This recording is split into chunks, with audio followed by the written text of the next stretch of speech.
একটা জিনিস উল্লেখ করার জন্য বলতে পারি যে অভিষেক বন্দ্যোপাধ্যায়ের যে কটাতে তোমার যে কটা তোমার এই প্রপার্টিতে তোমার নোটিশ পাঠানো হয়েছে লিস্ট অ্যান্ড বাউন্স বা তার বাবা এবং মায়ের নামে যে প্রপার্টিগুলোতে পাঠানো হয়েছে, এর মধ্যে বেশ কিছু কিন্তু প্রেমিসেস রয়েছে যে প্রেমিসেসগুলো কিন্তু বোরো 9 এর মধ্যে পড়ে।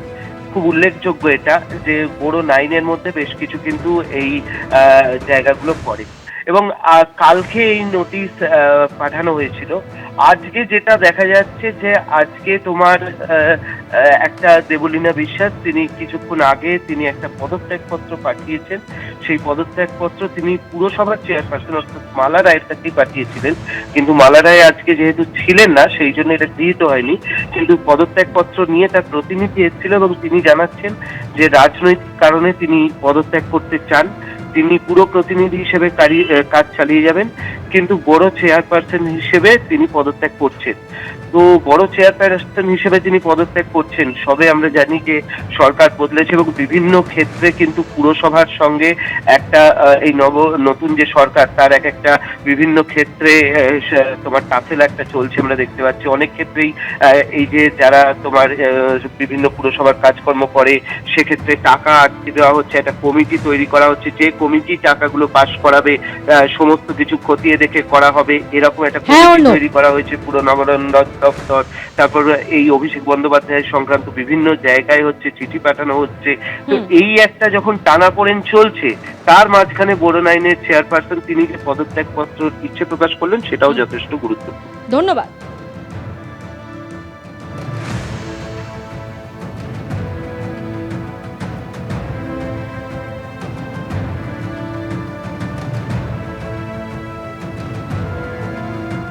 হ্যাঁ, আমি বড় কমিটির যে আমার নয়ের বড় সেই কমিটির যে চেয়ারপারসনের পদ ছিল আমার, আমি সেই পদটা থেকে পদত্যাগ করার জন্য একটা চিঠি পাঠিয়েছিলাম আমাদের চেয়ারপারসন মালা রায়কে, কিন্তু সেটা রিসিভ হয়নি কোনো কারণে নেই।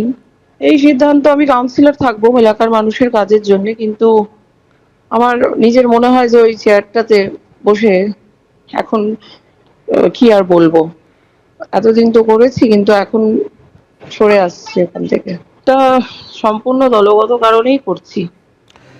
জয় কামদার, শান্তনু সিনহা বিশ্বাসের পর এবার জালে সোনা পাপ্পু। পুলিশ, প্রমোটার, ক্রিমিনাল সিন্ডিকেটে ত্রাসের রাজত্ব চলত। সোনা পাপ্পুকে আদালতে তোলার পর একের পর এক চাঞ্চল্যকর দাবি করেছেন এনফোর্সমেন্ট ডিরেক্টরেটের আধিকারিকরা। এবার সরাসরি কথা বলবো প্রকাশ সিনহা আমাদের সঙ্গে রয়েছেন। প্রকাশ, কিভাবে চলতো এই চক্র, কি বললো এটি? দেখো, আজকে যখন এই মামলার শুনানি শুরু হয় তখন কিন্তু ইডির আইনজীবীর তরফে একাধিক বিস্ফোরক তথ্য পেশ করা হয় এবং চাঞ্চল্যকর দাবি করা হয়। ইডির আইনজীবী যেটা দাবি করছেন যে সোনা পাপ্পু, যাকে আজকে কোর্টে তোলা হয়েছে এবং 10 দিনের জন্য তাকে রিমান্ডে নেওয়ার প্রেয়ার ইডির তরফে করা হয়েছিল। ইডির তরফে দাবি করা হচ্ছে সোনা পাপ্পু হচ্ছে সেই ব্যক্তি যে সামনে গিয়ে কিন্তু তোলাবাজি করতো, অর্থাৎ পলিটিশিয়ান এবং পুলিশদের হয়ে ফ্রন্টম্যান হিসেবে কাজ করত।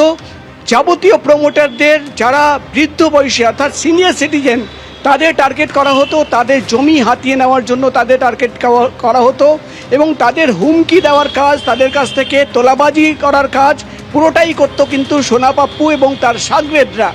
এবং যেটা ইডির তরফে দাবি করা হয় যে জয় কামদারের সঙ্গে এবং শান্তনু সিনহা বিশ্বাস এদের সঙ্গে একটা নেক্সাস ছিল সোনা পাপ্পুর, এবং সোনা পাপ্পু তাদের জন্যই কাজ করত। অর্থাৎ একটা সিন্ডিকেট যেখানে পলিটিশিয়ানরা রয়েছে, একটা সিন্ডিকেট যেখানে পুলিশ রয়েছে, একটা সিন্ডিকেট যেখানে সোনা পাপ্পুর মতন ক্রিমিনালরা রয়েছে, সেই সিন্ডিকেট কাজ করছে।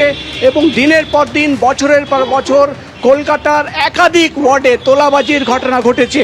এবং এখানেই শেষ নয়, একাধিক সম্পত্তির তথ্য পেশ করা হয়, কিভাবে কোটি কোটি টাকার সম্পত্তি আন্ডার ভ্যালু, অর্থাৎ এক্সাম্পল দিয়ে জানানো হয় যে 7 কোটি টাকার সম্পত্তি হুমকি দিয়ে তোলাবাজি করে 1 কোটি টাকায় কিনেছে এই সোনা পাপ্পু। 8 কোটি টাকার সম্পত্তি 2 কোটি টাকায় কিনেছে এবং 2.5 বছরে প্রায় 2.5 কোটি টাকা নগদ অ্যাকাউন্টে জমা পড়েছে। এই টাকা কোথায় থেকে আসলো? এই টাকাই হচ্ছে তোলাবাজির টাকা। এবং যেটা এডির তরফে চাঞ্চল্যকর দাবি করা হচ্ছে যে সোনা পাপ্পুর বাড়ি থেকে যে আগ্নেয়াস্ত্র তারা বাজেয়াপ্ত করেছিলেন, যার কোনো ডকুমেন্ট দেখাতে পারেনি সোনা পাপ্পুর স্ত্রী, সেই আগ্নেয়াস্ত্র কেনা হয়েছিল জয় কামদারের সংস্থা থেকে এবং সেই হ্যাঁ, প্রকাশ। আগ্নেয়াস্ত্র কেনার মাত্র 15 দিনের মধ্যেই কিন্তু কাকলিয়ায় যে ঘটনা ঘটেছিল সেই ঘটনা ঘটে। অর্থাৎ একাধিক তথ্য রয়েছে যেটা সামনে রেখে ইডি আধিকারিকরা জিজ্ঞাসাবাদ করতে চান সোনা পাপ্পুকে। 10 দিনের জন্য কাস্টাডিতে নেওয়ার আবেদন, আর কিছুক্ষণের মধ্যেই জানা যাবে, যেহেতু এই অর্ডার রিজার্ভ রয়েছে, যে সোনা পাপ্পুর আজকে কোর্টের নির্দেশ কি আসলো। সোমেন। এবিপি আনন্দ, এগিয়ে থাকে, এগিয়ে রাখে।